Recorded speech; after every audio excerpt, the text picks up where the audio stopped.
Siguiendo con la tradición de las conferencias mensuales que se dan en esta casa desde hace muchos años, y muchas de ellas relacionadas con centenarios, acontecimientos, que a veces son muy reconocibles y otras menos, y que a veces las instituciones los hacen suyos y otras no, pues desde el principio de este año consideramos que, como no podía ser de otra manera, había que hablar de Hernán Cortés.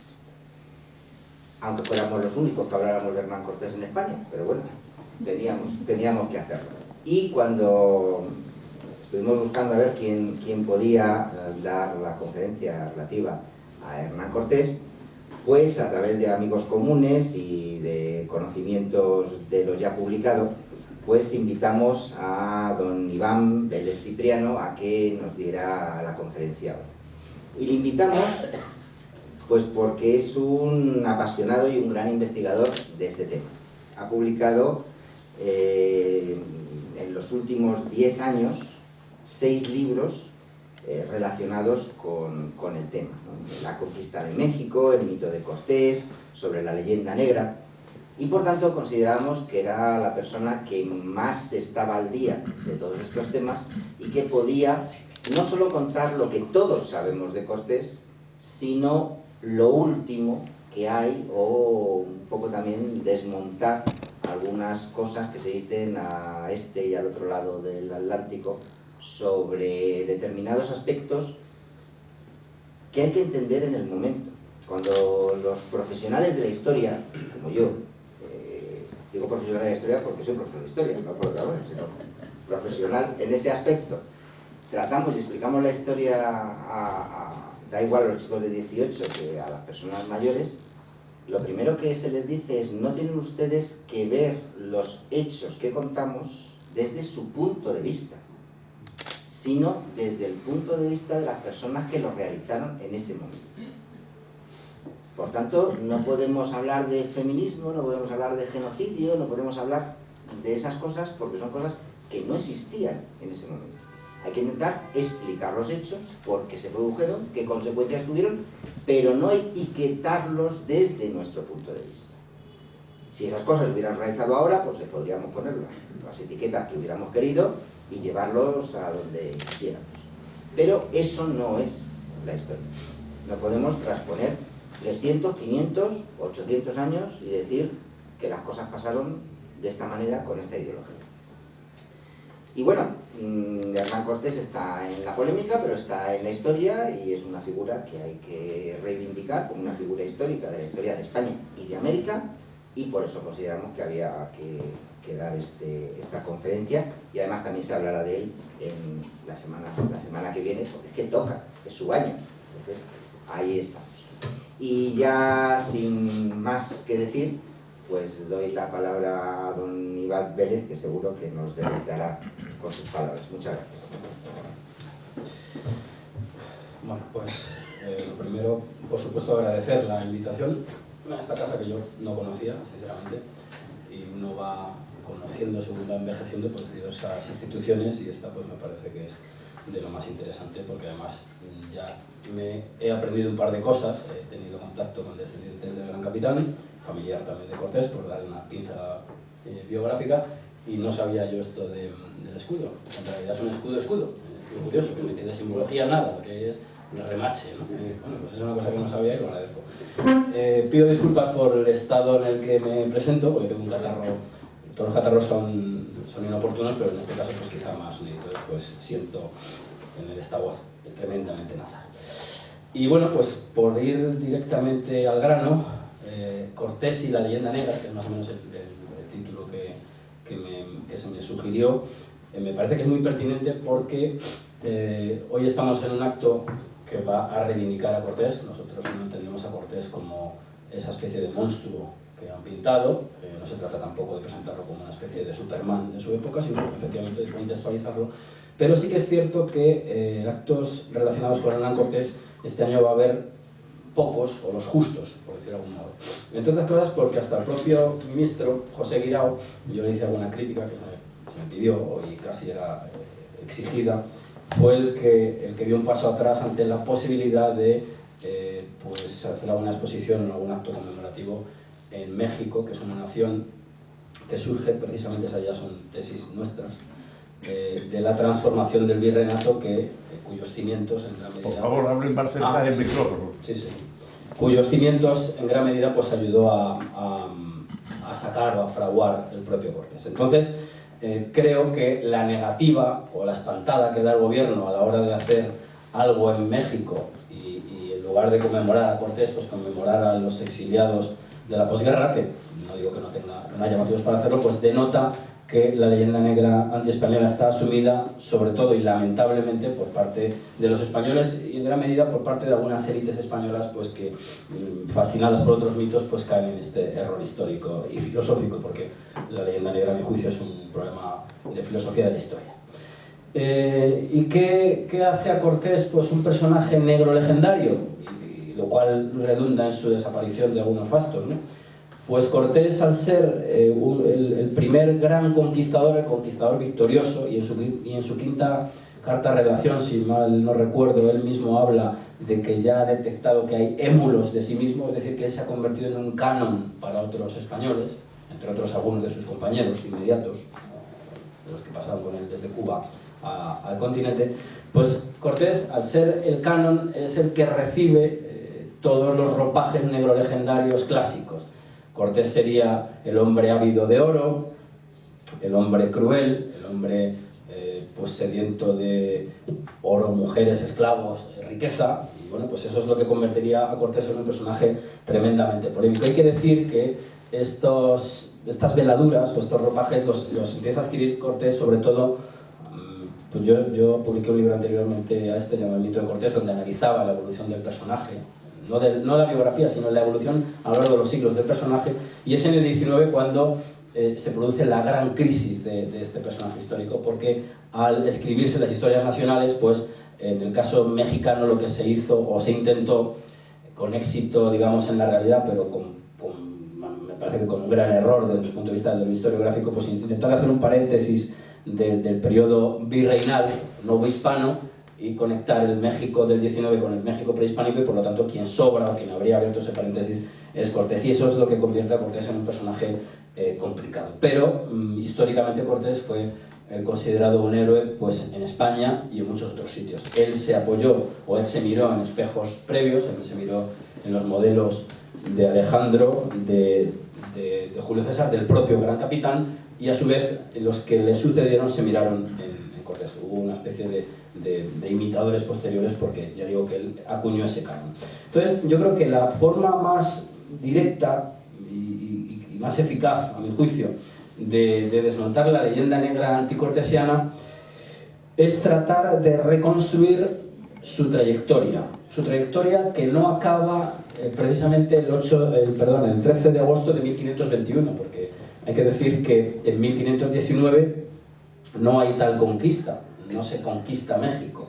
Cuando digo México, entendemos el Imperio Mexica encabezado por Moctezuma II, o la llamada Triple Alianza entre tres naciones étnicas que se situaban en Tenochtitlan, que como ustedes sabrán pues era una ciudad lacustre y cabeza de un imperio que tenía sojuzgado un mosaico de naciones étnicas. Esto es muy importante porque para evitar la caricatura hay que introducir crudeza y realismo, y el realismo nos obliga a reconstruir mínimamente lo que hay antes de la llegada de los españoles, y lo que no hay desde luego es una Arcadia feliz, lo que hay es una cosa muy parecida a la película esta de Mel Gibson, Apocalipto, es decir, hay una sociedad hegemónica y violenta que extrae recursos materiales y humanos del resto de sociedades que están sojuzgadas. La llegada de Cortés alterará enormemente esa realidad, y todos estos esfuerzos que se hicieron en el 19 pues por intentar reconstruir, aunque sea por la vía únicamente de lo simbólico, el México prehispánico, pues son estériles, porque no hay manera de retroceder a ese estado, ni es deseable. Bueno, entonces, insisto, creo que lo más interesante a la hora de desmontar estas caricaturas que estarían ilustradas por ese famoso mural de Diego Rivera en la caja de escaleras del Palacio Nacional, que ustedes conocerán. Ahí está Cortés con Alvarado y con el tesorero contando oro, al fondo hay esclavos, en el Imperio Español había esclavos, ahora diremos de qué modo y de qué modo no, ¿verdad? Se ven pues los episodios bélicos, pero llama muchísimo la atención la apariencia de Hernán Cortés en ese mural. Se le ve con el cráneo deformado, una cabeza pequeña, una pierna encorvada, como si tuviera efectos quizá de la sífilis. Se le ve además pues, muy deforme, un hombre pues, completamente deforme, y en esa deformidad probablemente Rivera lo que está tratando es de ilustrar las deformidades morales de ese individuo. Bueno, hay que decir, para adelantarnos o para retroceder a los años 40, que cuando se vuelven a inhumar los restos de Cortés que habían sido ocultados por Lucas Alamán para evitar que fueran quemados públicamente en los años revolucionarios del 19, esos huesos efectivamente se habían deformado por efecto de la humedad, y precisamente Rivera recurrió, esto es una anécdota pero creo que es interesante contarla, recurrió a forenses pues para intentar conectar enfermedades con deformidades, claro, pero esas deformidades eran posteriores a la muerte. Todos sabemos además que cuando llega Cortés y conquista el Imperio Mexica, pues es un hombre de una energía indudable, de un atractivo también efectivamente indudable, y todo un hidalgo de la época, un hidalgo que luego además se convirtió en Marqués del Valle. Podría haber sido socio de esta institución, probablemente, ¿verdad? Si viviera todavía. Bueno, en definitiva, además, Cortés murió con 62 años, murió en Castilleja de la Cuesta, en fin, no tiene sentido ese mural, pero sí que ilustra perfectamente una de las visiones, digamos, más asentadas de Cortés desde la perspectiva neurolegendaria. Vayamos, pues, a decir quién es Cortés, quién es Cortés y cómo alcanza los logros que han hecho que hoy, por ejemplo, en esta tarde calurosa madrileña, estemos hablando de 500 años después de su entrada en esa ciudad imperial. Cortés, hay que decir que es un hidalgo nacido en Medellín, frente a las ideas, porque claro, hay mucha mitificación de personajes de este calado.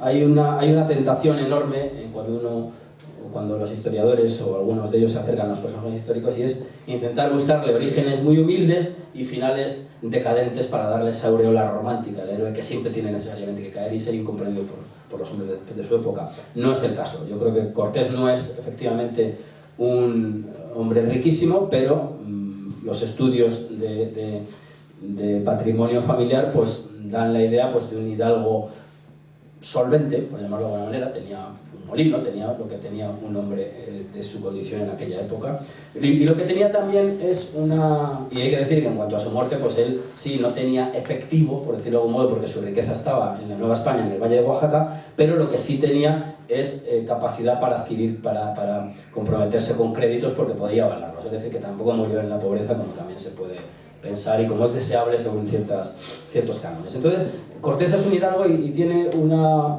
hacienda, y creo que digna, pero sobre todo lo que tiene es una red familiar muy importante que le va a servir durante toda su vida.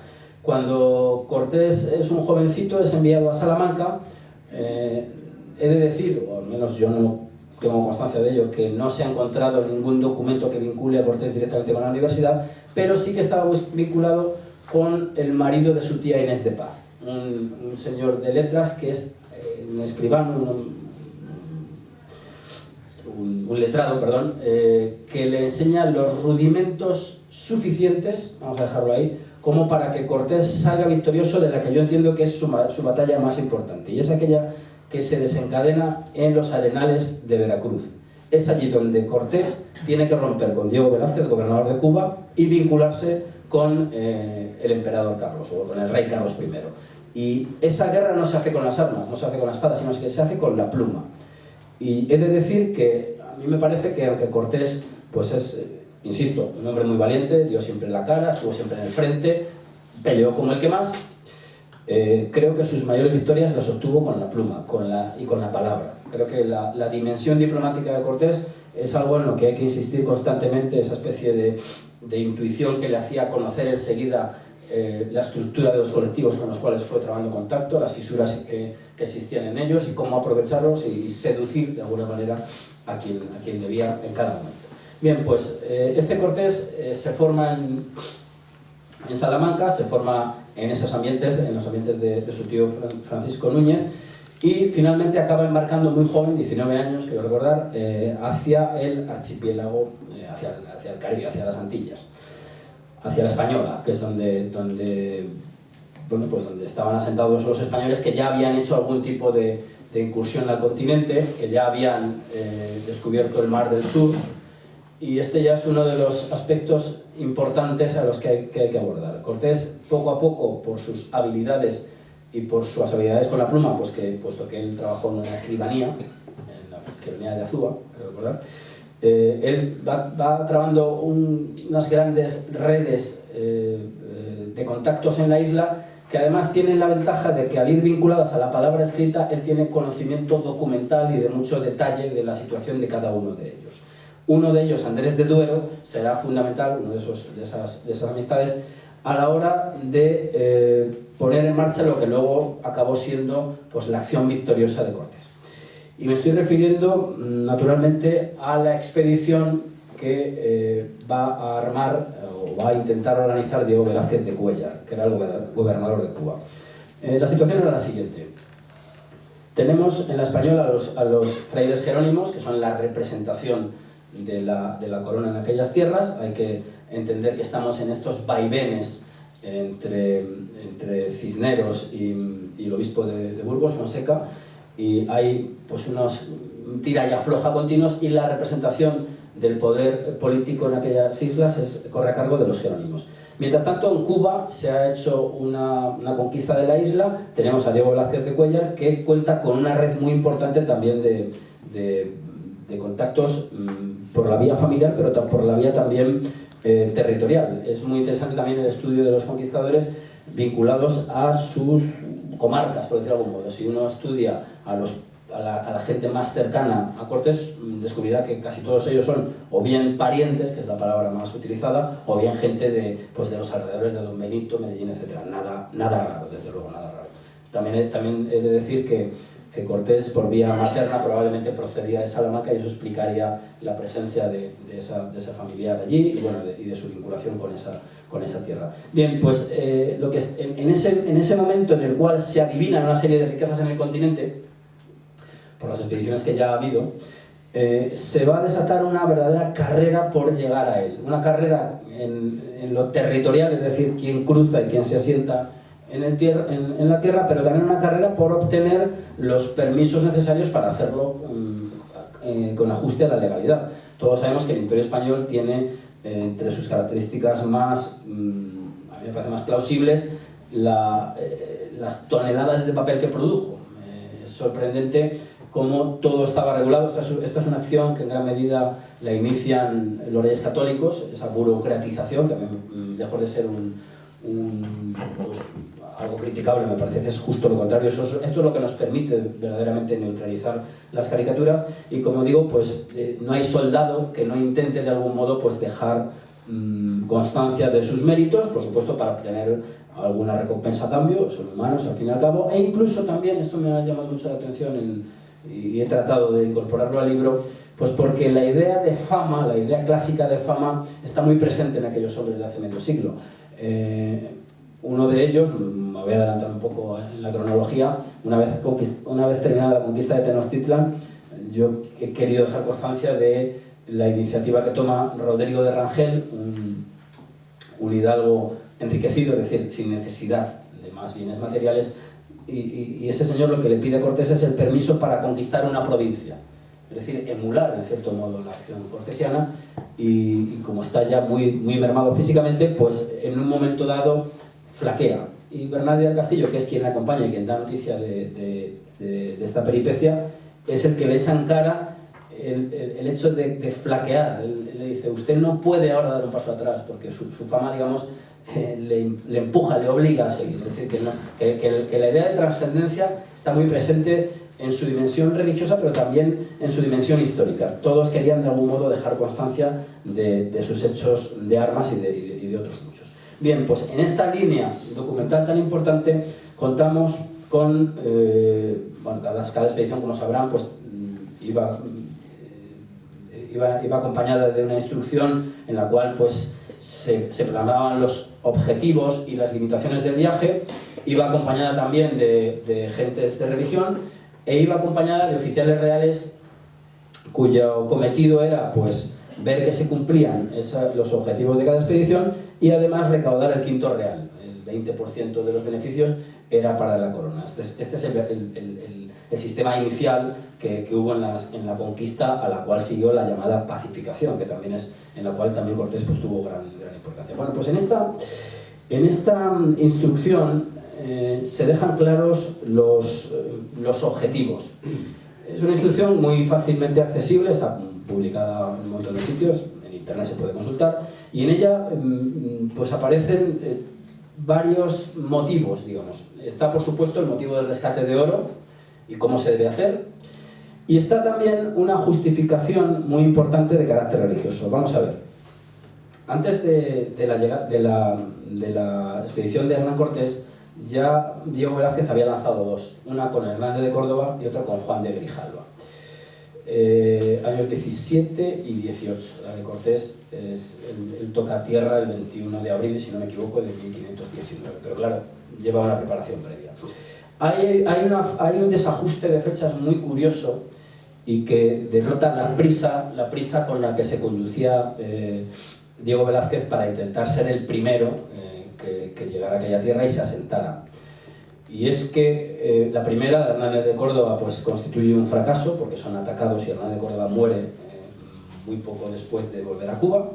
Y la de Grijalva pues se lanza por la misma vía, con el mismo piloto, Antón de Alaminos, y antes de la vuelta del propio Grijalva se vuelve Pedro de Alvarado con parte o con el botín rescatado. Y Juan de Grijalva llega a Cuba antes de que parta Cortés. ¿Por qué digo esto? Porque uno de los motivos que se dan para armar esta tercera este tercer viaje es el rescate o la atención o el socorro de esta expedición, pero como vemos es falso, ya había llegado, es decir, hay una especie de falsa conciencia. Lo que sí que hay en la instrucción, y eso es fundamental, es, aparte del rescate de oro que ya hemos explicado, el objetivo de rescatar a los cristianos que han quedado allí de otros naufragios. Y así fue, efectivamente encontraron algunos cristianos, entre ellos Jerónimo de Aguilar, que será fundamental en la historia que estamos contando. Bien, pues tenemos el factor económico, tenemos la redención de cristianos porque están en manos de bárbaros, y tenemos un asunto bastante interesante, y es que parece ser que en esas expediciones previas pues se había percibido la existencia de cruces, o había parecido verse símbolos cruciformes, ¿no? Esto es fundamental porque estamos hablando de hombres que se atienen a la visión del momento, lo que decíamos en la presentación. Y la visión de la época va vinculada en gran medida, Cristóbal Colón es un ejemplo de ello, apenas un par de décadas antes, va vinculada, por ejemplo, a la visión bíblica del mundo. De hecho, América es un continente que ni la historia clásica ni la Biblia pueden ajustar, no entraba en los planes ni históricos ni bíblicos, pero además añade la complejidad de que hay una serie de hombres que no han sido cristianizados, pero que tampoco han rechazado la religión católica. Y esto es fundamental, por ejemplo, a la hora de hacer esclavos, por ejemplo, ¿no? Entonces, bueno, la existencia de cruces creaba un verdadero problema, y entonces hay que indagar si existen. Por un motivo añadido a los que ya hemos dicho, no solamente por los desajustes existentes, sino porque de ser ciertas tales cruces, aquellos hombres ya habrían estado cristianizados, no se sabe en qué tiempo, pero pudiera haber sido que, puesto que los españoles están yendo en el sentido occidental del globo, no olvidemos que los portugueses están yendo en el sentido contrario. ¿Podrían haber llegado los portugueses antes? Claro, esto puede parecer una anécdota, pero en absoluto lo es, ¿no? Entonces, estos son otros de los motivos. Otro de los motivos que también aparecen en la instrucción da cuenta, y esto está muy bien para contextualizar la ideología del momento, o la mentalidad del momento, mejor que la ideología, de la posibilidad que aquellos hombres tienen, y yo la he ido observando a medida que he visto algunos documentos, la posibilidad que ellos aceptan de que exista un mundo fantástico, más allá del mundo conocido. Voy a leerles, porque creo que es una cita deliciosa y da cuenta de ese factor que tampoco hay que olvidar. Lo digo porque en todas las expediciones que se hacen a tierras incógnitas, pues existe esa posibilidad de un mundo pues casi cercano a los cuadros del Bosco. Leo lo que pone en la instrucción, en uno de los puntos, claro. Trabajaréis por todas las vías que pudierdes y con buena manera y orden de haber lengua de quien os podéis informar de otras islas e tierras y de la manera y nulidad de la gente de ella.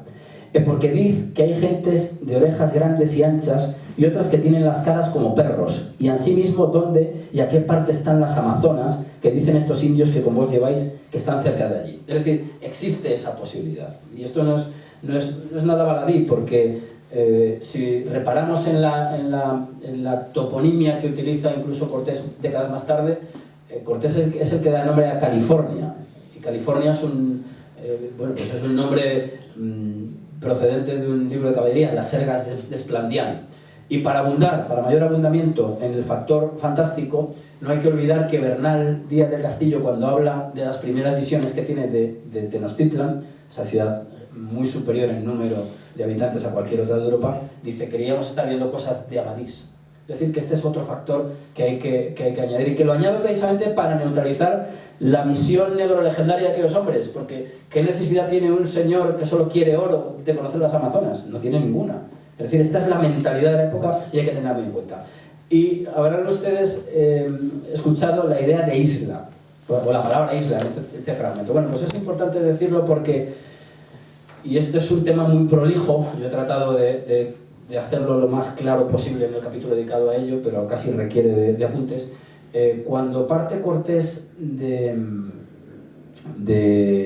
Cuba, hablan constantemente de la isla de Uluacán o Yucatán. Todavía hay dudas de si Yucatán es una península o es una isla, cosa lógica si uno ve el mapa, si uno va recorriendo, la posibilidad de que sea una isla y que la dejemos atrás existe.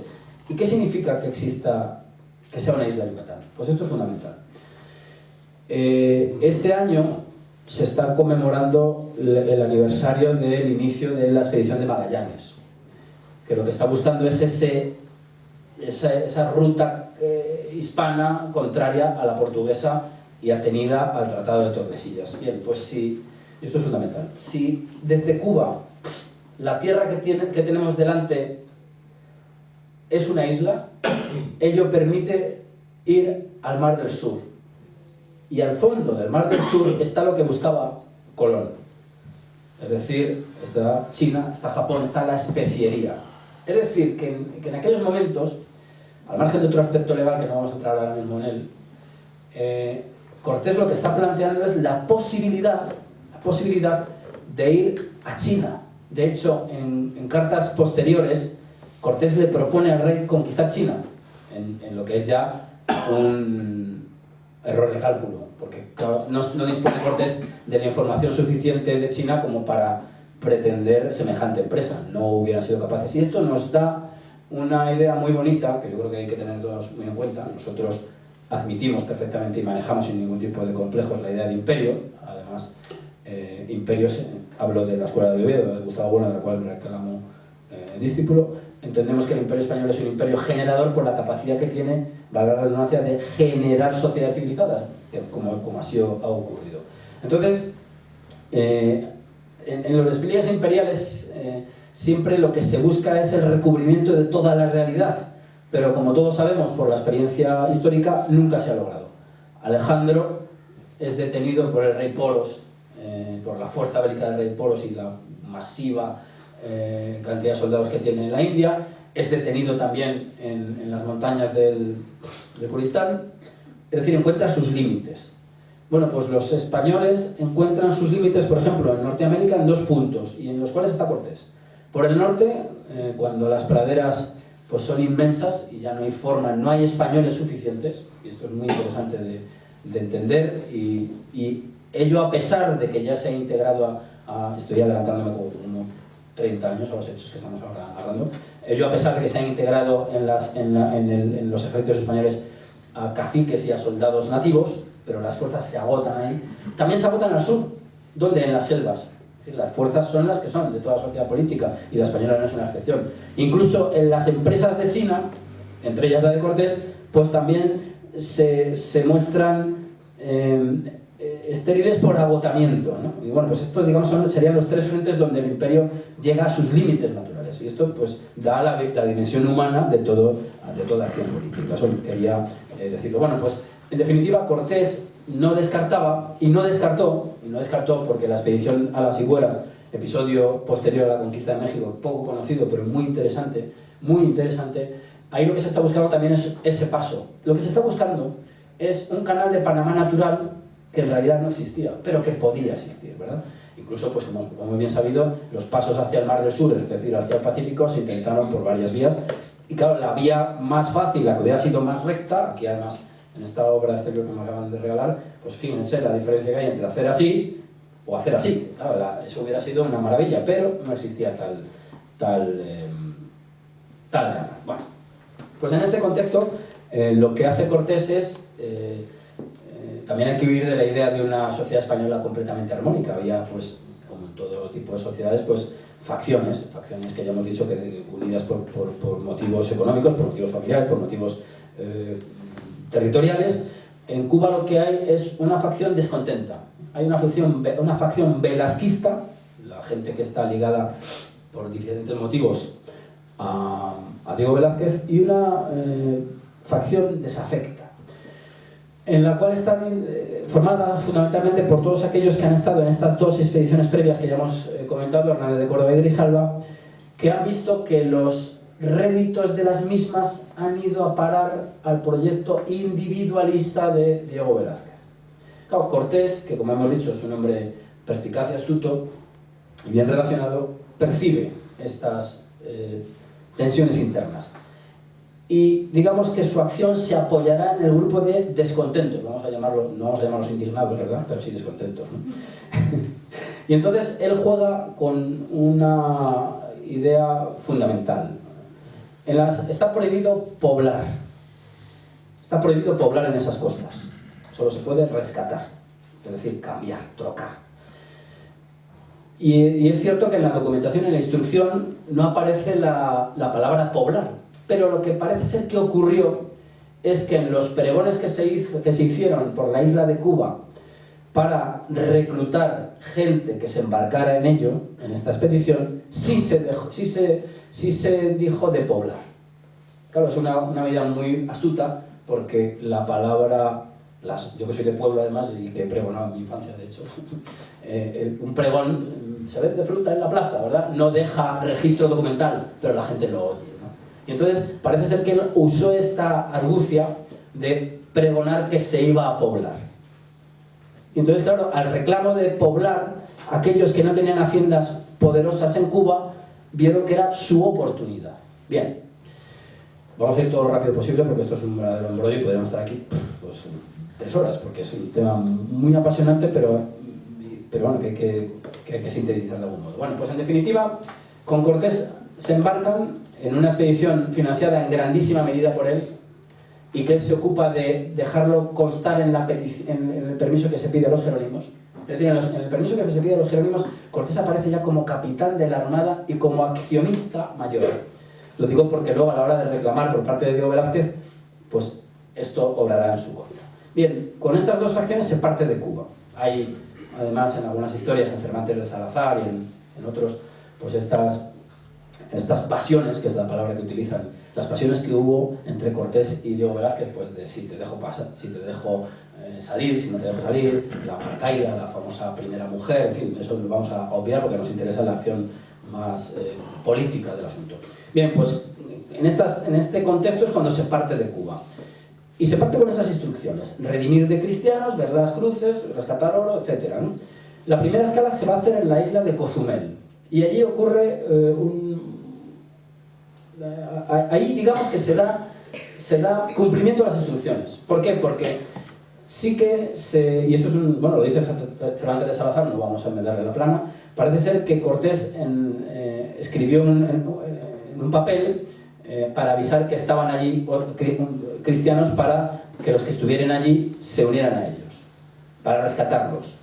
Porque porque sabían que había esos cristianos. Y los metió en el cabello de un indio, parece ser, y, oh maravilla de maravillas, llegó a manos de Jerónimo de Aguilar, que era un clérigo que había quedado allí en manos de indios, había sobrevivido con mucha penuria y bueno, pues cuando ese señor lee esa carta, ese documento escrito, que no habría otro, no había habido nunca otro probablemente en esas tierras, porque era una sociedad ágrafa, más allá de los pictogramas probablemente, pues él decide ir en búsqueda de los cristianos, ¿no? Mejor que de compatriotas cristianos, casi mejor decir, ¿no?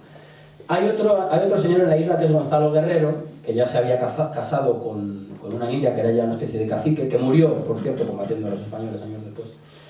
Y él trata también de que Gonzalo Guerrero vuelva con los cristianos. Pero Gonzalo Guerrero rehúsa la invitación, dice que tiene mujer, que tiene 2 hijos muy bonicos, literalmente dice así la crónica, y que tiene, esto es un asunto que a mí me ha llamado mucho la atención, la cara labrada.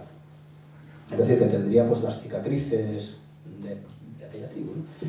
Y claro, aquí yo que creo que hay que intentar interpretar, porque estamos haciendo filosofía de la historia, lógicamente, en la medida de nuestras posibilidades, me parece a mí que, ya que hemos hablado del canon que acuña Cortés, un Cortés que además es hijo del canon cristiano de la época, canon sobre canon, yo creo que la negación que hace Gonzalo Guerrero de vuelta al mundo civilizado cristiano es porque él se ha salido del canon. Él ya no es reinsertable en esa sociedad probablemente.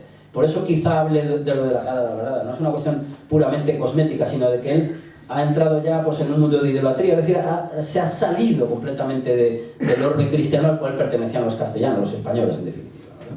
Bueno, pues en definitiva, quien sí que acaba volviendo en una escena muy bonita, ¿no?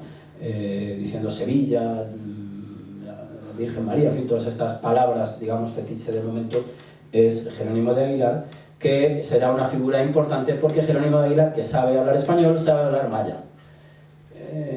Cortés había llevado a 2 intérpretes también, Julianillo y Menchorejo, pero bueno, Jerónimo de Aguilar se convierte en una de sus lenguas, o intérprete. Bien, pues una vez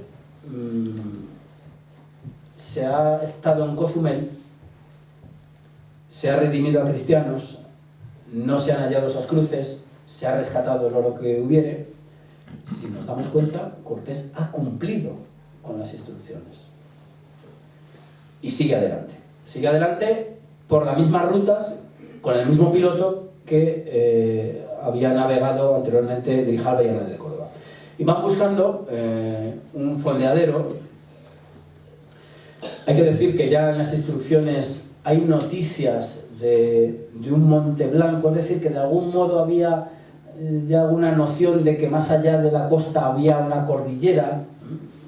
Es una ambigüedad, unas vaguedades, pero lo que hay desde luego es la fuerza de ese contingente que ha oído, al menos en los pregones, que se puede poblar y que quiere poblar, lógicamente, que quiere ser encomendero en tierra firme, o encomendero o propietario, ¿no? Bueno, pues una vez se llega a la tierra firme, empieza la discordia que existen entre las 2 facciones que hemos visto, la de la conquista y la insatisfecha, ¿no?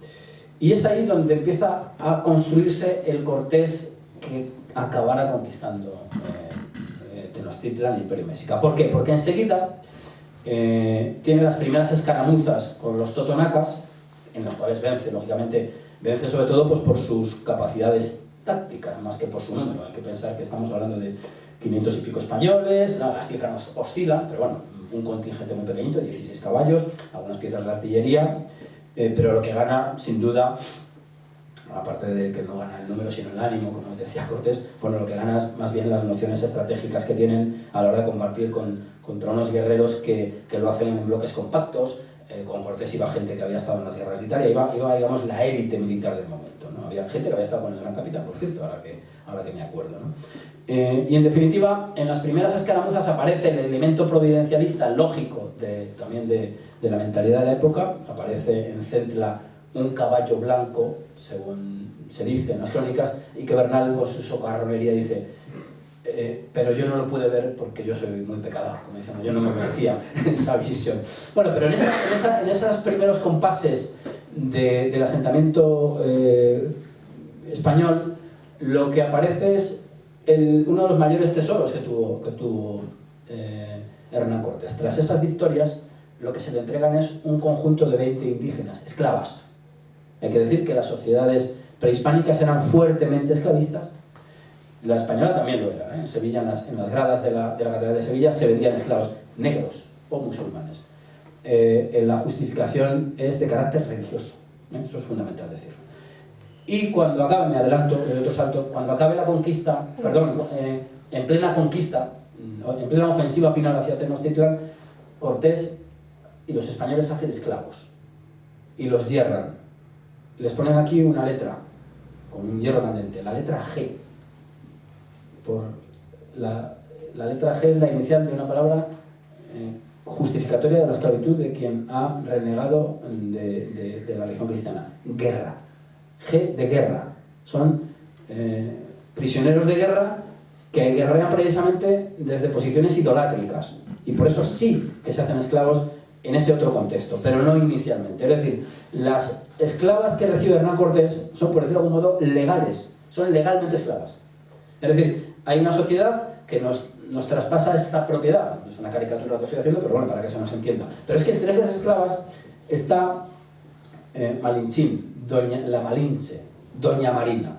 ¿Y por qué es importante Doña Marina? Pues porque ya hemos dicho que tenemos a Jerónimo de Aguilar, que sabe hablar maya y sabe hablar español, pero es que esta mujer, joven, muy joven, que fue entregada a Portocarrero, luego fue amante de Cortés, fue madre de Martín Cortés el Mestizo, al cual se le dio el hábito de Santiago, al cual se le educó en la corte española, al cual, según pone Cortés en una carta, él ya sabemos que se casó con una mujer de la nobleza española, Juana de Zúñiga, y en una de las cartas, hablando de Cortés el Mestizo, dice: no le quiero menos que el que tuve con la marquesa, para que se vea un poco también la dimensión humana del personaje, ¿verdad?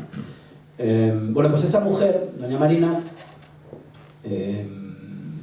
sabía hablar náhuatl, que era la lengua franca, digamos, del Imperio Mexica, y maya. Es decir, que entre Jerónimo de Aguilar y Doña Marina, lo que obtiene Cortés es la doble traducción que le permite hablar con los enviados que aparecen en el primer momento de Moctezuma. Moctezuma tenía una red tributaria y de espionaje potentísima, que además le llevaba, en algunos momentos, pues le llevaron enseguida, me estoy rodeando a lo mejor mucho, ¿no? Un poquito.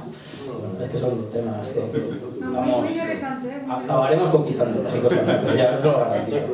Bueno, en definitiva, Moctezuma tenía una red muy importante de calpiches, que se llamaba, claro, si alguien sabe náhuatl que me disculpe, quien pronuncia estos nombres, lo siento, perdón. Gente que era dedicada a supervisar la tributación, unos grandes señores, y una serie de pintores que le trajeron enseguida ilustraciones de quiénes eran aquellos hombres que habían llegado allí. He de hacer una aclaración inmediata. Yo creo que la idea de que Cortés es confundido con Quetzalcóatl no se sostiene. O sea, la idea de que es el dios barbado blanco que llega para recuperar su trono y que por lo tanto aquello es un paseo militar, en absoluto lo es. Puede haber un poquito de confusión, pero enseguida Cortés demuestra ser un humano más de carne y hueso, rechaza los sacrificios humanos, es decir, no encaja, me parece que no encaja, y no encaja tampoco, no se le hace justicia con esto a Moctezuma, porque Moctezuma no tenía un pelo de tonto, era un hombre en el cual estaban, y esto es también muy importante decirlo, ¿no? Estaban unidos el poder religioso y el político, cosa que no ocurría ya en las sociedades cristianas del momento, aun cuando se buscara, aunque se acusara a Carlos I de césaropapista, ¿no? Bueno, pero en realidad no era el Papa. Es decir, podía tener mucho poder sobre el papado, pero por decirlo gráficamente, Carlos I no daba la misa.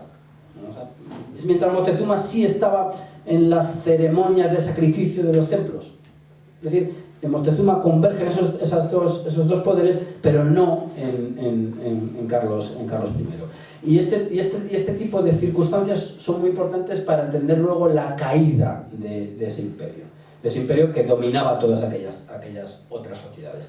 Bueno, pues ya digo, yo creo que a esa cima de la cúspide de la sociedad mexica no llega un tonto que se cree que llega a una especie de superhombre o Dios. Yo creo que Moctezuma lo que actuó, y si uno mira de otro modo las crónicas, actuó pues con prudencia y con conocimiento de sus fuerzas. Es lo que me adelanto también otra vez, lo que intentó en todo momento es tratar de convencer a Cortés de que no pasara de las playas, y luego tratarlo de ir frenando con una combinación de acciones bélicas que no salieron bien y de ofrendas, o sea, de tributos para intentar de algún modo sobornarlo y que no entrara en Tenochtitlan. Y ya adelanto mi tesis.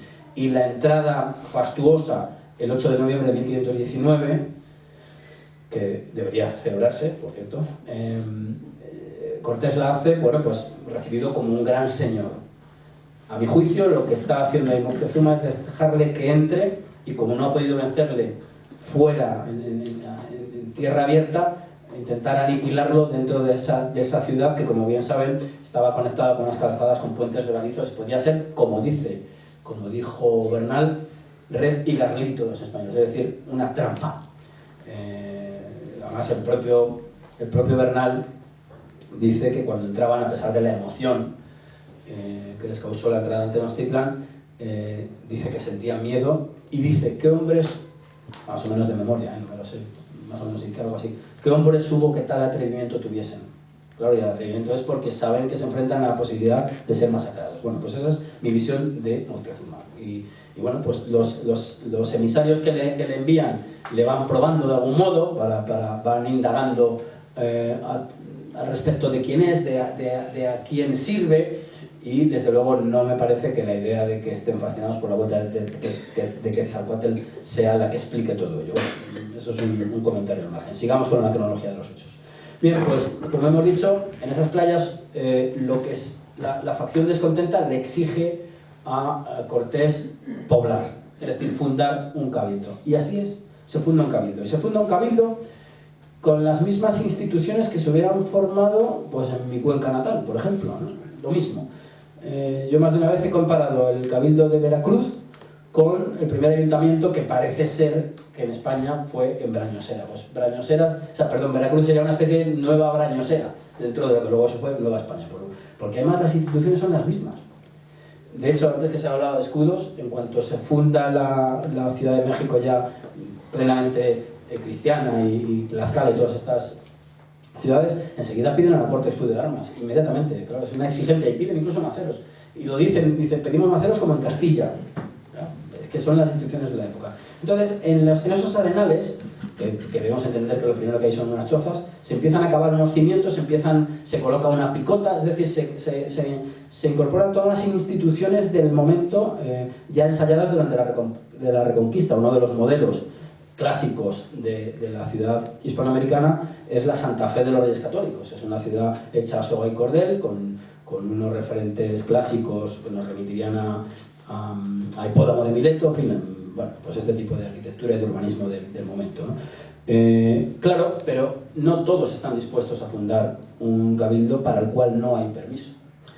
Hay un cabildo donde hay unos regidores, unos procuradores, que son los que se eligen para dar cuenta de ello al rey, todavía rey, al rey Carlos y a la reina Juana, por cierto, a los dos, en esta situación tan extraña en la que está viviendo Castilla en ese momento. Y la facción descontenta se amotina. Cortés lo corta, para la redundancia, por métodos expeditivos, cortándole un pie, por ejemplo, a uno de los implicados en la conjura, y es cuando decide barrenar y echar al través los barcos, que no quemar. La idea mítica, la que hablábamos al principio de los mitos, la idea de quemar las naves es falsa, como ustedes sabrán. Esa es una veladura clásica que se le arroja a Cortés de manera retrospectiva por parte de Francisco Cervantes de Salazar, cuando durante el monumento funerario a Carlos I, bueno, ya Carlos V si se quiere, pero vamos a decir el primero, que son los españoles, se le quiere dar a todo un aire clásico, porque estamos hablando de la muerte del César, del nuevo César Carlos, ¿no?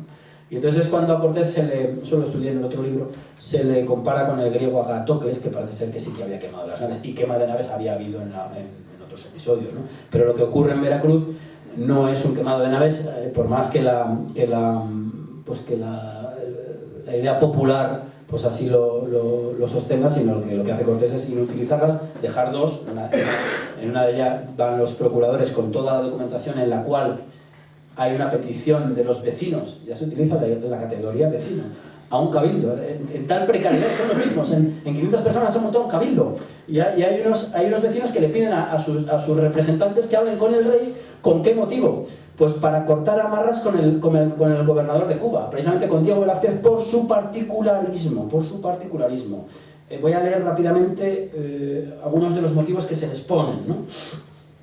En la petición que se le hace a su majestad, se dice que a Diego de Velázquez no se le hiciera merced de le encargar ni proveer cosa ninguna en estas partes, las nuevas tierras, ni le hacer merced de ella, y así por el daño y perjuicio que todos de estas partes recibiríamos, es decir, el daño que sería al común de vecinos.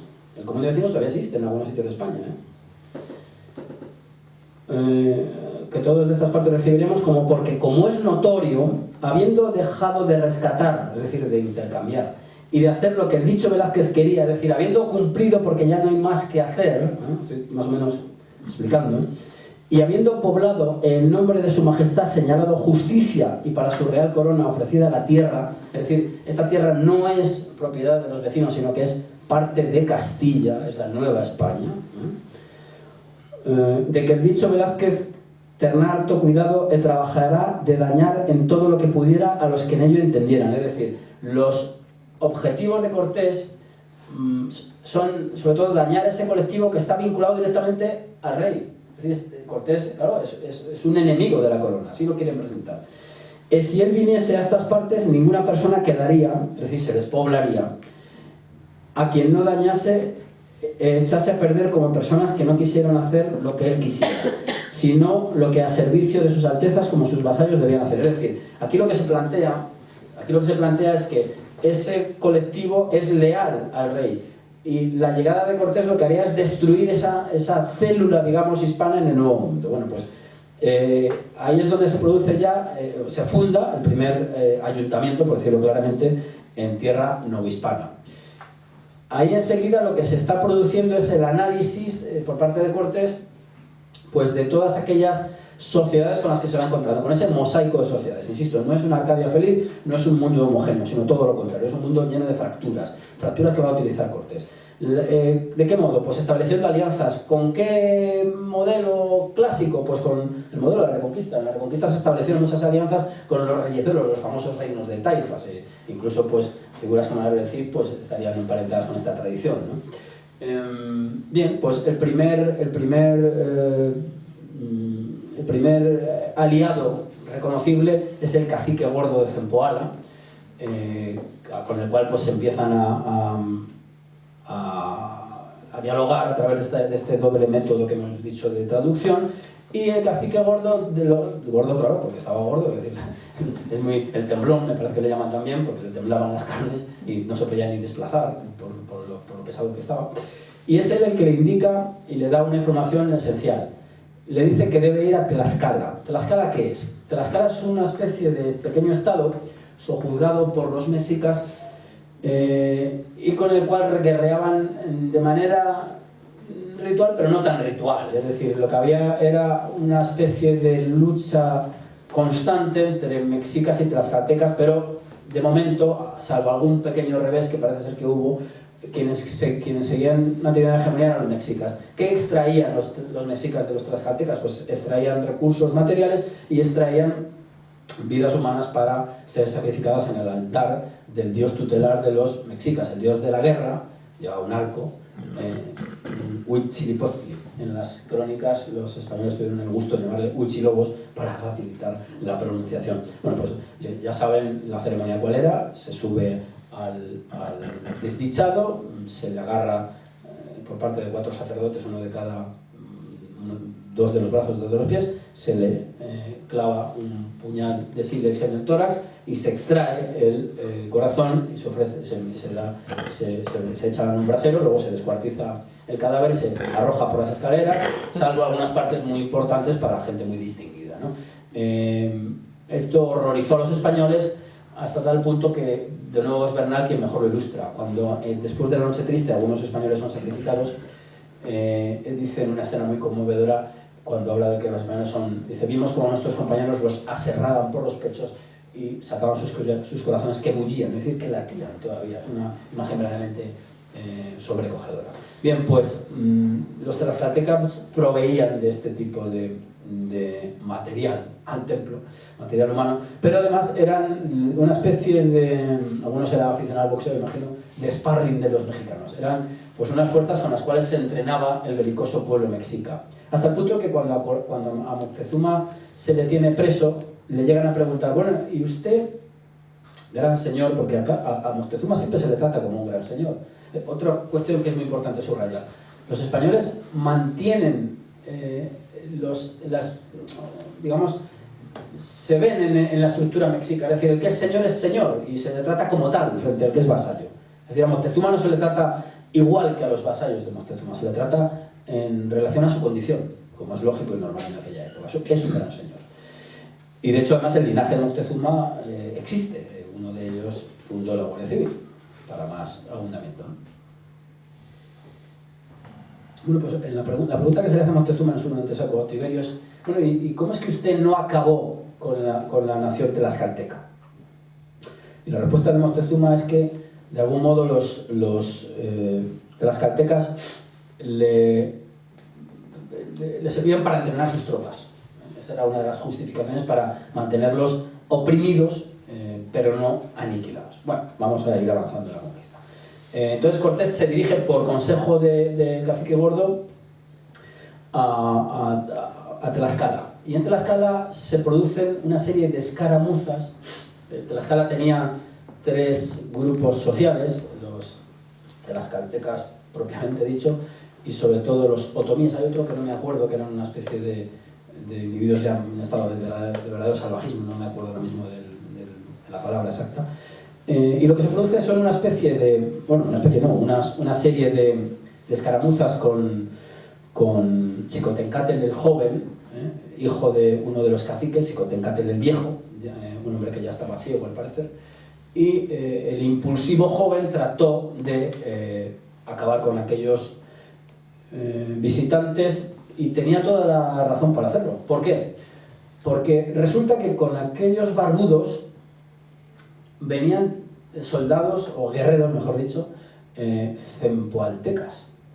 Y claro, lo inmediato por parte de un tlaxcalteca es decir, bueno, si los zempoaltecas son vasallos de Moctezuma y estos vienen con zempoaltecas, lo inmediato es pensar que es una ofensiva dirigida también por Moctezuma. Entonces tiene lógica, o sea, tampoco es extraño. Lo que pasa es que continuamente fracasa. ¿Por qué? Porque, por lo que estamos diciendo, pues porque los 16 caballos permitían romper esas filas de guerreros y bueno, pues luego pues, con las maniobras y con la artillería también pues se desbarataba la ofensiva tlaxcalteca. Incluso intentó un ataque nocturno, todo salió mal y finalmente en una escena pues un poco violenta pues es desautorizado completamente Xicotencatl el joven y el consejo de sabios pues de algún modo decide que es más favorable para Tlaxcala aliarse con esos señores, puesto que se ha demostrado que no son aliados de los mexicas, porque,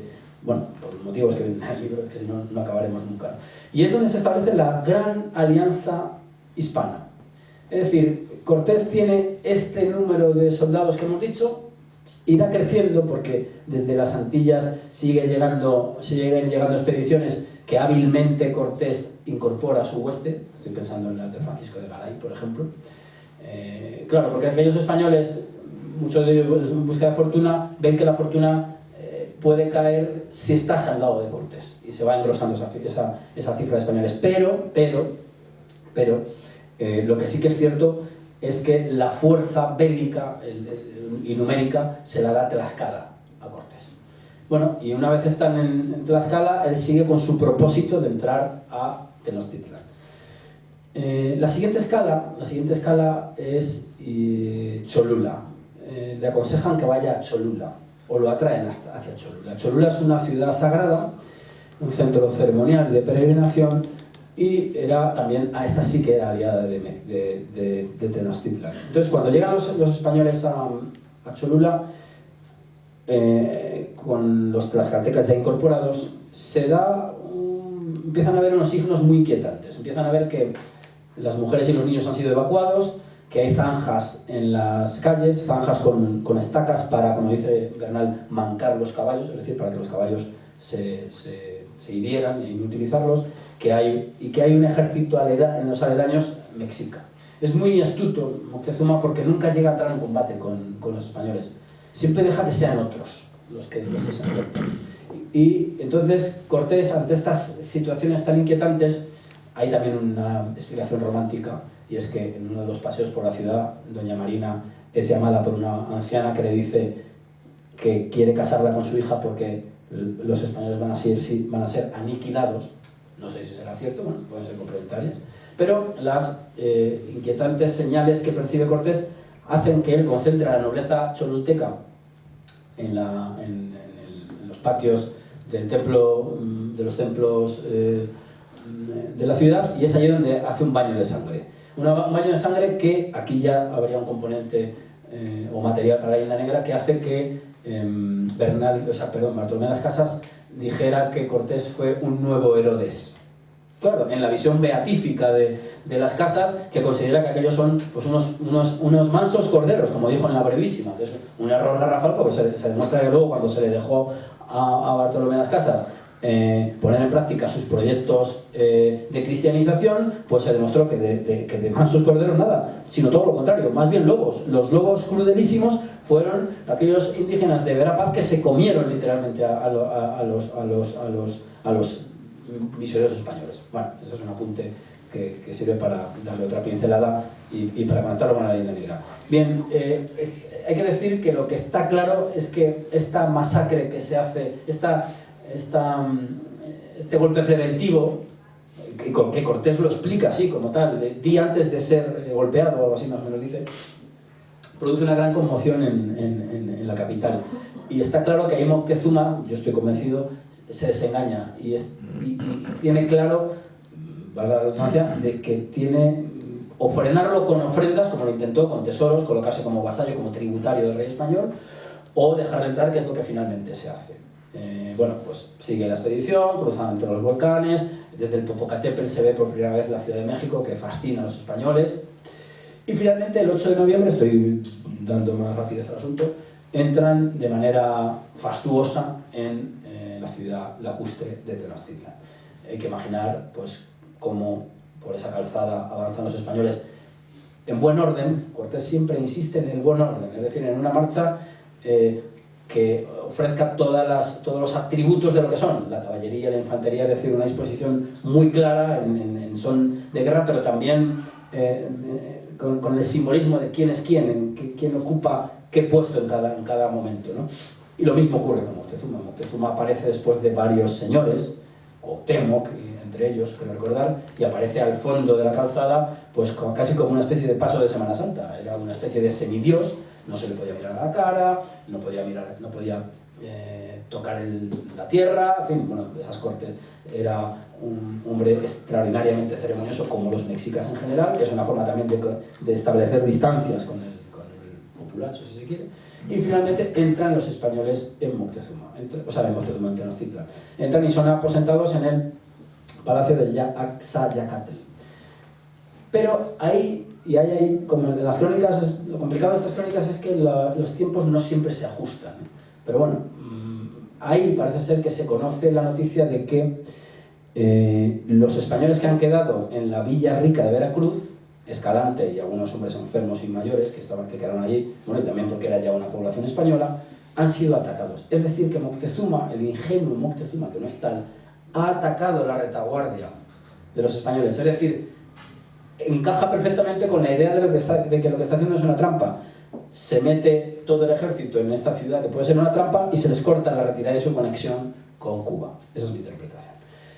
Bueno, pues esto lo saben los españoles, que inmediatamente proceden a la captura de Moctezuma. Y esto crea también una enorme conmoción porque ya hemos hablado de quién era Moctezuma, que era un poder político religioso en una sola persona.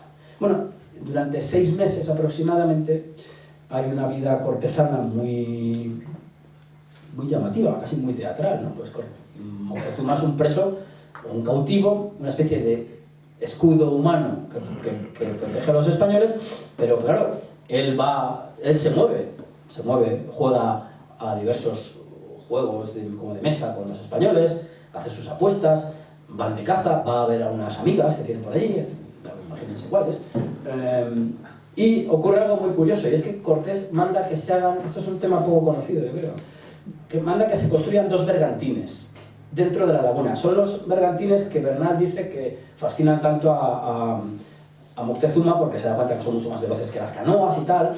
Allí lo que había era canoas a base de tracción humana, ¿no?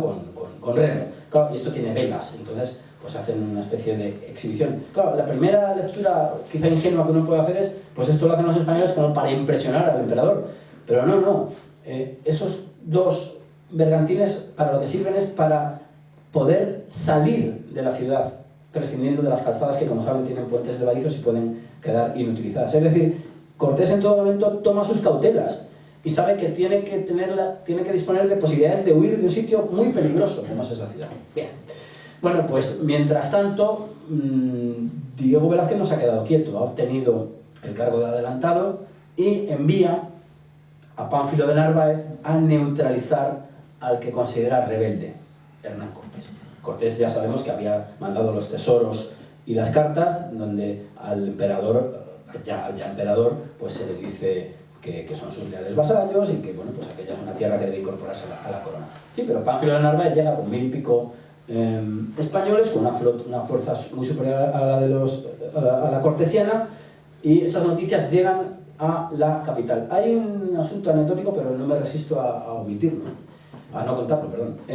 Y es que en esa vida cortesana extraña, en esos diálogos, Moctezuma le dice, bueno, ¿y cómo siendo españoles? Claro, porque la idea que puede tener Moctezuma es que es una sociedad completamente homogénea con un rey. ¿Cómo siendo españoles vienen a por ti? Y es curioso, que no se enteren los del PNV, por cierto.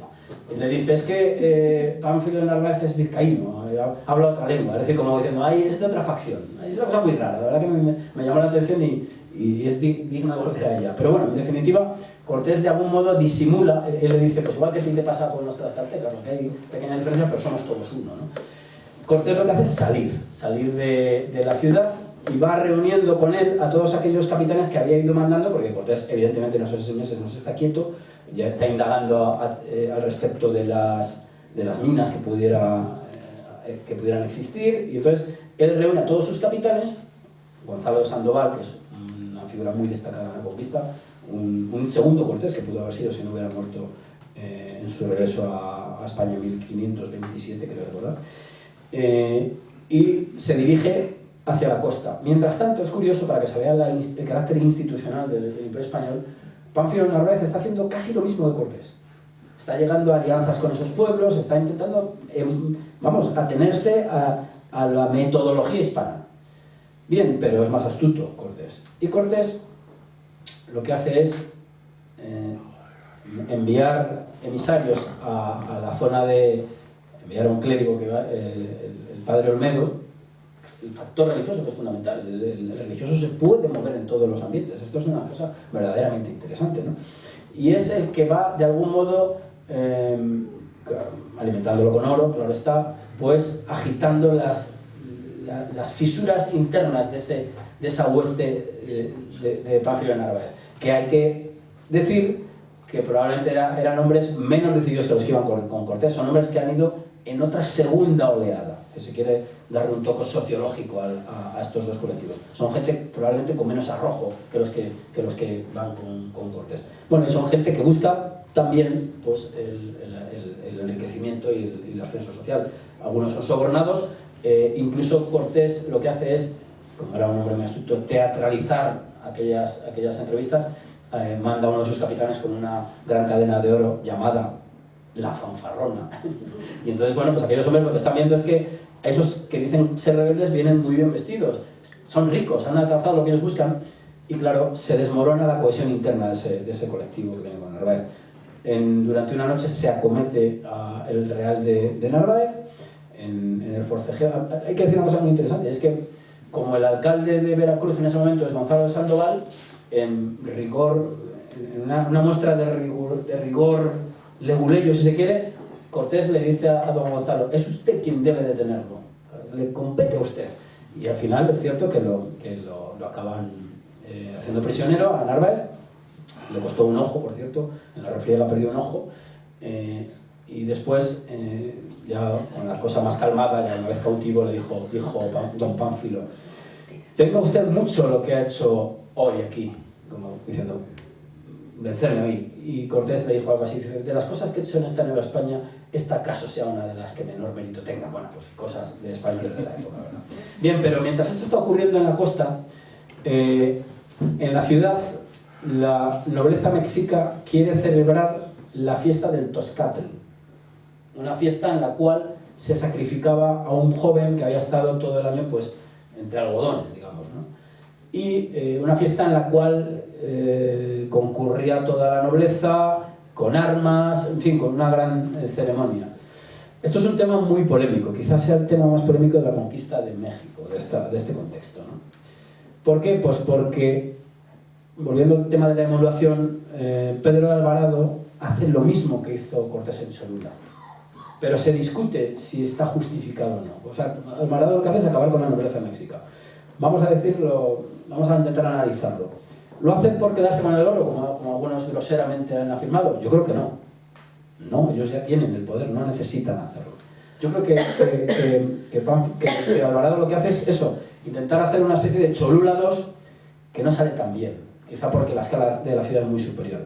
Así pues, cuando vuelve Cortés a esa ciudad, después de haber incorporado a los españoles que han venido con Narváez, ya no es recibido entre vítores y con muchas canoas viendo cómo vienen esos señores tan extraños, ¿no?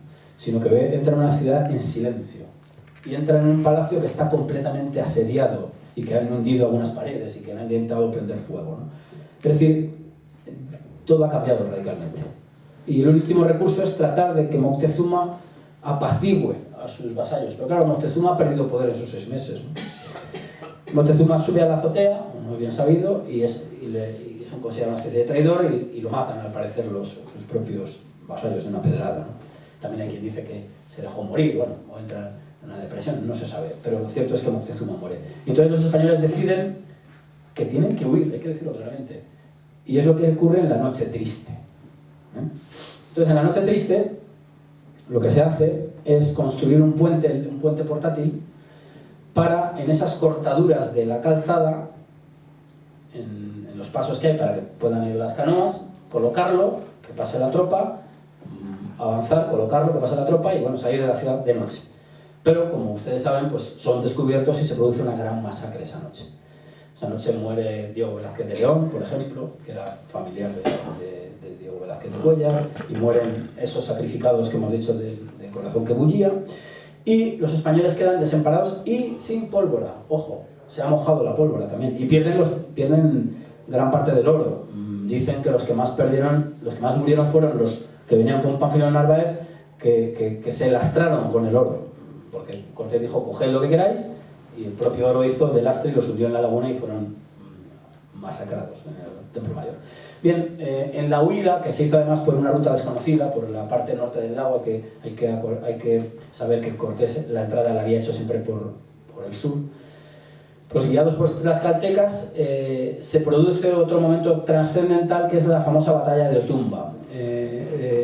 Moctezuma ha caído, el que está como tlatoani o caudillo es Cuitláhuac, y envía a su general, por decirlo de algún modo, a acabar con los españoles. Están en Otumba, en una gran ladera, dicen las crónicas que la ladera blanqueaba por las túnicas mexicas, y entonces ahí Cortés, que es un fino observador, sabe que tiene unas fuerzas muy mermadas, sabe que no tiene pólvora, es decir, se gana sin un disparo esa batalla, y lo que hace es lo que hizo Alejandro en la Gaugamela con Darío. Y claro, si uno quiere paralelismos, pues bueno, pues los tiranos y los hombres justos, ¿no? Bueno, estas son interpretaciones para todos los gustos, ¿no? Pero Cortés lo que hace es lanzar un ataque al corazón de esa tropa, acabar, no él, sino otro español, Juan de Salamanca, me parece que se llamaba, y en cuanto coge el estandarte de ese señor que dirigía toda la operación, se derrumba toda la estructura bélica mexica y consigue salvarse. Es la batalla de Otumba, muy estudiada, que hasta en la Academia Militar Soviética hasta hace poco no sé si se seguirá estudiando. Bien, ahora hay un momento trascendental. ¿Qué hacen esos españoles? Están golpeados por la Noche Triste y por todo eso. Pues van a Tlaxcala. Y los tlaxcaltecas, que podían haber aniquilado en ese momento a los españoles, no, mantienen la alianza, se siguen leales. Y esa es la clave, esa es una de las claves. Porque en Tlaxcala se reponen los españoles, adiestran, Cortés pone a los españoles a que les enseñe a guerrear a esos guerreros que tenían unas formas tácticas y técnicas inferiores a los españoles, y se prepara la ofensiva final. Vamos a acabar conquistando en un ratito, y ahí se produce además una cosa fascinante. Cortés lo que quiere es hacer, puesto que es tan peligrosa la lucha en las calzadas, es una ofensiva anfibia. ¿Cómo lo hace? Pues porque como con él va Martín López, un carpintero de Ribera, es decir, un armador, le pide que confeccione 13 bergantines. Y esos bergantines los hacen cogiendo los restos, o las plantillas, o las cuadernas que hay de las naves barrenadas, que no quemadas, y con carpinteros tlaxcaltecas confeccionan todas las piezas de 13 bergantines. Ojo, atención. Y cogen todo todas las cuerdas y velas y todo lo que se pudiera, ¿no? Y entonces, en una larguísima hilera, esas piezas son transportadas a hombros de los indígenas tlaxcaltecas hasta un astillero que se abre en el lago Texcoco, en la orilla. Y allí las ensamblan, como si fueran muebles de Ikea, las ensamblan. Y lo impresionante es que flotan y funcionan, o sea, es que me parece impresionante. Yo siempre digo que si hay un producto cinematográfico, esta es una escena clave de esa película, ¿no? Como esos, imaginemos varios 10 kilómetros quizá, de hombres llevando piezas y que luego son capaces de que, bueno, rescatando la clavazón, es decir, un encaje de bolillos, ¿no? Y esas embarcaciones son las que Cortés dispone de 3 columnas, ataca por 3 puntos el corazón de la ciudad, y los bergantines lo que hacen es ir paralelamente a la calzada. ¿Para qué? Pues para frenar el hostigamiento de las canoas. Es una cosa impresionante. Cierto es que los mexicas también clavan estacas en el fondo de la laguna para intentar que encallen, eso es una cosa impresionante. Y ahí se da pues una ofensiva final que es mucho más dificultosa de lo que esperaba Cortés. Cortés quería, y lo dice, haberle entregado al emperador una ciudad tan fastuosa como Tenochtitlan, pero se dio cuenta que tenía que ir calle por calle, hundiendo casa por casa, porque no había forma de tomar la ciudad, y porque lo que avanzaban por el día lo perdían por la noche. En fin, es un lío, un embrollo, ¿verdad? Bien, hay un factor fundamental que irrumpe en ese momento. Con la expedición de Pánfilo de Narváez, según las crónicas, qué casualidad, venía un negro infectado de viruela. No sabemos si es verdad, pero bueno, se le echa la culpa a él. Bueno, lo que está claro es que vino una epidemia, y esa epidemia fue un factor también que favoreció la conquista, pero hay que decir que no la explica. ¿Por qué digo esto? Pues porque efectivamente aquellos señores, aquellas sociedades no disponían de las defensas biológicas contra ese virus, pero yo me pregunto, ¿acaso los tlaxcaltecas sí disponían de ellas? Pues no. Es decir, aquello afectó a los organismos más débiles, tanto de los aliados como de los enemigos. Pero ¿por qué ataca más a los mexicas? Pues por una razón, creo yo que puede sostenerse. Es un colectivo que se va quedando en una isla sin víveres, en un verdadero confinamiento, y ahí la transmisión de enfermedades se aceleró enormemente, y eso es lo que explica pues esa gran mortandad. Hay que decir, por otra parte, frente a el delirio negro legendario de que aquello fue una guerra bacteriológica, no tiene sentido decirlo, epidemias de este tipo las hubo ya en pleno virreinato, y no creo que los españoles tuvieran interés en exterminar a la población nativa, pero bueno, como estas groserías se escuchan, pues hay que salir al paso de ellas, ¿no? Bien, Cortés incluso pide varias veces la paz, se niega ya Cuauhtémoc, no Cuitláhuac, que había muerto precisamente de enfermedad. Cuauhtémoc es el gran héroe, ya saben, a posteriori, claro. Pero Cuauhtémoc no se entrega y combate hasta el final. En un momento dado, y esto es muy interesante, Cortés ya le pide que deje salir a las mujeres y los niños, que deje salir, en términos actuales, a la población civil. Y dice Cortés, y esto es muy interesante también para acercarnos al personaje, le dice algo así como: no había corazón que no se quebrantase al ver a aquellas personas, pues imaginemos las famélicas, pues casi como saliendo de un campo de exterminio, podemos imaginarla, porque cuando entran a finalmente toman la ciudad, dicen que se habían comido hasta las raíces, o sea, por la hambruna a la que estaban sometidos. Bueno, finalmente el 13 de agosto de 1521,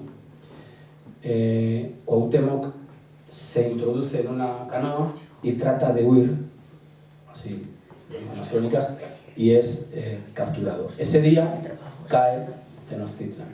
Y ese día, pues, habría mucho más que discutir, pero bueno, hemos acabado de conquistar México. Podríamos dejarlo aquí, pero no me resisto a hacer un apunte mínimo.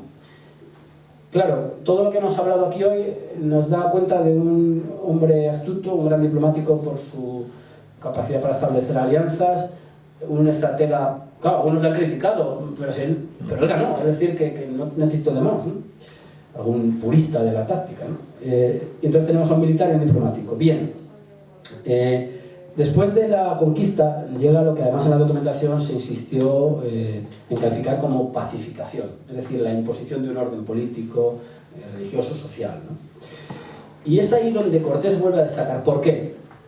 Pues porque Cortés lo que quería, y lo que querían también quienes iban con él, es constituir una especie de nobleza novohispana, cosa lógica y entendible. Pero claro, a la corona eso le inquietaba mucho. Y le inquietó, y ya nos saldríamos de esta conferencia, sería otra. Con Antonio de Mendoza hubo un caso muy grave. Antonio de Mendoza se tiene por el gran virrey, que lo es, que no digo que no lo sea, pero trató de hacer hereditario el virreinato. Y esto es un asunto muy delicado. Yo lo he estudiado hace poco y es un asunto, claro, que la corona no podía consentir, pero tampoco podía consentir que hicieran, por decirlo vulgarmente, de su papá un sayo los españoles que estaban en Nueva España. Pero claro, esos señores, estrictamente señores, tienen que vivir con arreglo a cómo viviría un señor en la península. Y la única fórmula para llevar a cabo ese modo de vida es la encomienda indiana, que además venía exigida por, en cierto modo, cimentada en las bulas alejandrinas. Hay que decir que la acción española se atiene a la legalidad en todo momento. Otra cosa que desde la perspectiva, como decía José María al principio, actual, pues nos pueda chirriar todo. Claro, no eran ecológicos, ni sostenibles, ni feministas, claro, no, porque no pueden serlo. Lo que sí que eran coherentes con la visión de la época y con los mandatos incluso del papado, que era cristianizar a aquellos señores.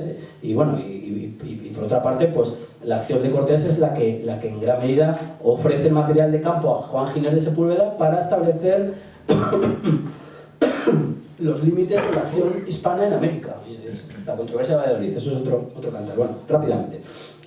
Cortés sabe que los españoles se tienen que sostener con la encomienda, pero las leyes nuevas, 1542, dicen que la encomienda debe empezar a extinguirse, que no puede ser hereditaria perpetuamente, que es la palabra del momento. Bueno, pues en un capítulo que a mí me satisface, vamos a decirlo humildemente, he tratado de exponer los ajustes que con el paso del tiempo va haciendo Cortés de cómo deben vivir los españoles en aquella tierra. Hay un peligro. Si los españoles no se sostienen, se acabarán yendo y se perderá todo lo ganado en la conquista. Pero hay otro bien que proteger. La monarquía católica está obligada a propagar la palabra de Dios. Y eso lo hacen los religiosos, que deben ser protegidos. Y solo hay dos alternativas que Cortés las plantea. Una, o la corona asume la seguridad, es decir, manda un ejército, cosa impensable, o los encomenderos, aparte de ocuparse de darle el pasto espiritual, digamos, a los indígenas, tienen que proteger a aquellos hombres de religión que van desarmados y que se mueven por una sociedad que en absoluto es la de los mansos corderos que decía Bartolomé de las Casas. En fin, bueno, pues con esta apresurada charla y estos argumentos finales lo podemos dejar. Les agradezco la atención prestada y podemos debatir si les parece bien. Muchas gracias.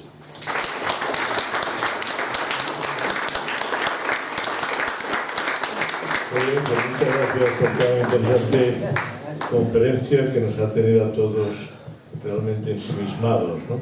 Ahora, si alguno quiere hacer alguna pregunta, preguntar algo.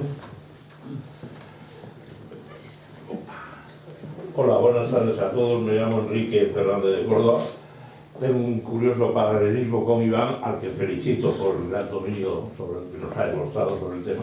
Él es arquitecto e historiador y yo soy ingeniero e historiador. Como cosa curiosa.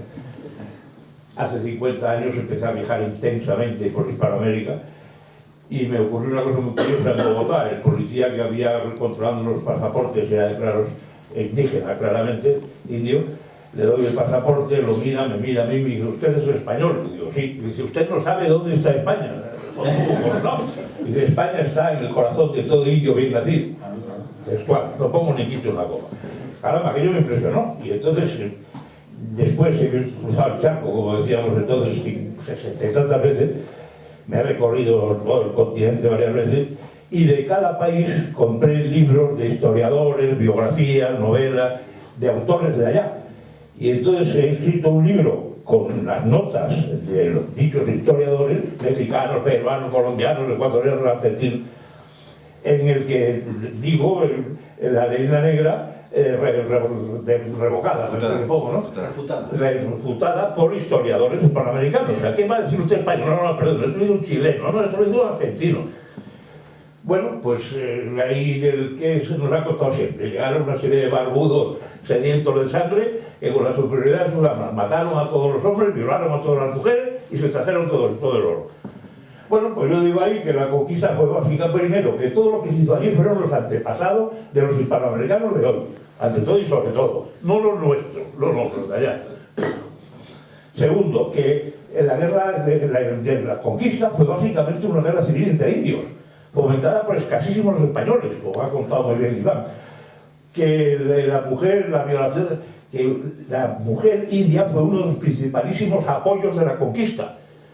Colaboraron muchísimo, gracias a ella se hizo la conquista, según dicen los historiadores de allá. Que la superioridad de las armas, ¿no? Que tampoco era tanta. Los indios eran algunos capaces de disparar 100 flechas por minuto, dicen, es una barbaridad, pero eso dicen. Imaginen ustedes el arcabuz que tenían entonces. Había que coger una bolita, meter la bolita, se estaban pegando lanzazos y luego meter la pólvora, pegar un tiro y 10.000 indios encima con la... A ver, superioridad más bien poca. Y luego el oro no fue tanto, realmente no fue tanto el oro, y eso es lo que digo ahí. Y entonces, pues, me ha satisfecho mucho venir a escuchar, enfocado específicamente en la corte, lo que básicamente digo directamente. Y nada, muchas gracias. No, una cosa con respecto a la pólvora, por ejemplo. Después sí que obtuvieron pólvora, pero fue a costa de meterse en el volcán Popocatépetl, al cual se le dio un escudo de armas con el volcán, por cierto. ¿Alguien más quiere decir algo? Sí, allí veo. En realidad, la leyenda negra es Un micrófono, por los mismos gobiernos que han desgobernado México. Sí. Desde 1821, que se consuma la independencia de México, bueno, México pasó hasta 1872 en golpes de Estado, asonadas, levantamientos, guerras, en fin. Y posiblemente con el propósito de encontrar un chivo expiatorio, encontrar un enemigo externo al cual atribuirle todas las penurias de México, todos los problemas de México, se enfocó en Hernán Cortés. Creo que hoy por hoy esa visión ha ido cambiando, poco a poco ya, por lo menos en México, ya no hay tanta animadversión hacia la conquista. Bueno, con el actual presidente estamos volviendo a las estupideces, ¿no? Pero desde López Portillo para acá, hace 20 y tantos años, ha cambiado un poco esa visión. Sí, bueno, totalmente de acuerdo. Y además yo he leído bastante a historiadores mexicanos, precisamente por eso, a Miralles, a Lucas Alamán, a José Luis Martínez, y son pues historiadores que, incluso Enrique Krauze, ¿no? Actualmente son perfectamente compatibles con esa visión que yo ofrezco. O sea que estoy totalmente de acuerdo. Me parece que en el terreno académico la cosa está mucho más aclarada que en el terreno popular, pero bueno, ese es el problema habitual que hay con respecto a la historia. La leyenda negra, ya sabemos que en las academias pues no cuela, pero, hombre, yo cuando sale la palabra Inquisición hay gente que te exige más muertos, ¿no? Si dices, tienen que ser 300.000, ¿no? Quiero decir que la distancia que hay a veces entre entre el público más o menos conocedor de las fuentes y la visión popular, pues es enorme. Y ahí sí que, claro, la responsabilidad de los estados. Los estados deberían tomarse como una prioridad, pues, aclarar estas cosas, porque tienen luego una repercusión en la vida real del momento y de la actualidad mucho más grande de lo que os parece. Esto no son cosas puramente especulativas, que las manifestaciones de AMLO, que me parecen un disparate absoluto, pues no favorecen el entendimiento entre las dos naciones hermanas, como son España y México. Y bueno, pues los efectos pueden ser indeseados, pero vamos, estoy totalmente de acuerdo en que la demonización de Hernán Cortés se produjo a partir de Iturbide en adelante.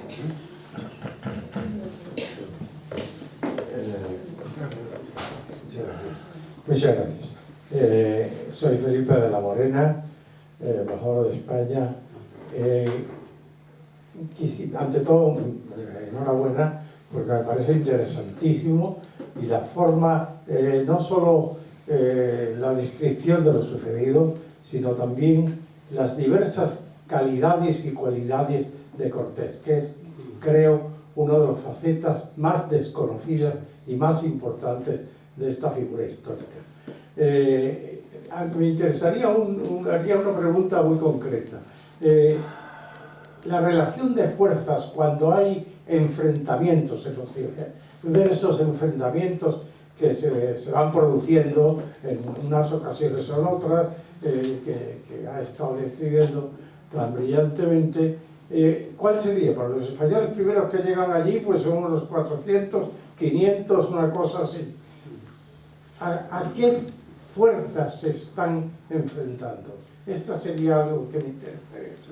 Pues voy a decepcionarle, porque yo creo que a mí me parece que Cortés hace un poco lo que Julio César, ¿no? en sus cartas de redacción. Es decir, me parece que exagera las cifras, me parece. Por ejemplo, se dice que Tenochtitlan podía tener 200.000 personas, pero claro, ¿cuántas de ellas son guerreros? ¿Cuántas son niños? Yo creo que las cifras no hay forma de decirlas. Él habla de cifras que a mí me parecen, que le dan los tlaxcaltecas 100.000 guerreros, me parecen muchísimos, ¿no? Es decir, que yo creo que lo que está claro es que eran, además por sus formas y tal, colectivos grandes, bloques, facciones muy cohesionadas, las que combatían, pero yo no me atrevería a dar ninguna cifra, porque, de hecho, he huido de ello porque, es que no me las creo, o sea, me parecen un poco a bulto, ¿no? Tanto en los ofrecimientos como en las victorias. Me parece que yo no tengo ninguna fuente no conozco ninguna fuente que pueda determinar, y de hecho además esto va también relacionado con la idea de genocidio, cuando se dice los españoles exterminaron a tantas personas. Bueno, es que esas estimaciones son discutibilísimas. Todos sabemos que por ejemplo, incluso en la península, es una península muy despoblada, la península ibérica en aquel momento. Es decir, estamos hablando de magnitudes muy pequeñas, ¿no? Y entonces en el Valle de México, ¿cuánta gente vivía? Pues, insisto, no es un tema que yo haya tratado, lo siento, no lo sé. Muy bien, muchas gracias. ¿Alguien más? Una última intervención, si alguno quiere, y si no, pasamos a disfrutar de un vino y seguimos charlando. Muy bien, pues muchas gracias.